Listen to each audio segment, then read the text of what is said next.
Hi friends, అందరూ బాగున్నారు అనుకుంటున్నా. ఈరోజు నేను చేయబోయేది వంకాయ బంగాళదుంప అండ్ టమాటో కర్రీ. మనకు కావాల్సినవి వంకాయ బంగాళదుంప అండ్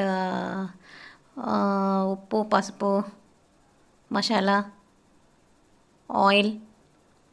సో ముందుగా వంకాయలు తీసుకొని ఆనియన్స్, అల్లం వెల్లుల్లి పేస్ట్, అన్నీ పసుపు, కారం తగినంత వేసుకొని మసాలా సింపుల్గా బ్యాచిలర్స్కి ఈజీగా చేసుకునే ప్రాసెస్ అనమాట. అన్నీ మిక్స్ చేసుకోవాలి.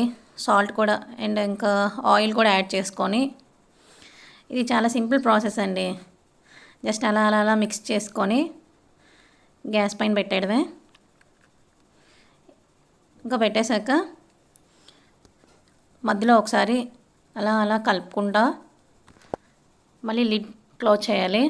ఇది సింపుల్ ప్రాసెస్, అందరికీ నచ్చేలా సింపుల్గా చేసుకునేలా. మళ్ళీ కొంచెం కలిపి దగ్గర అయినాక కాస్త వాటర్, ఒక చిన్న గ్లాస్ వాటర్ యాడ్ చేసుకోవాలి. యాడ్ చేసుకునేక మొత్తం కలిపి పెట్టి మళ్ళీ పైన మూత పెట్టేసుకోవాలి. మూత పెట్టేసుకున్నాక అలా మగ్గుతూ ఉంటుంది.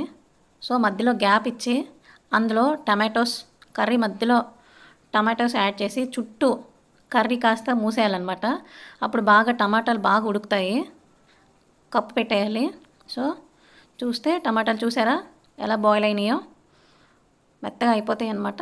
అంతే, లాస్ట్లో కట్టేసుకోవడమే. అయిపోయింది కర్రీ. బాయ్.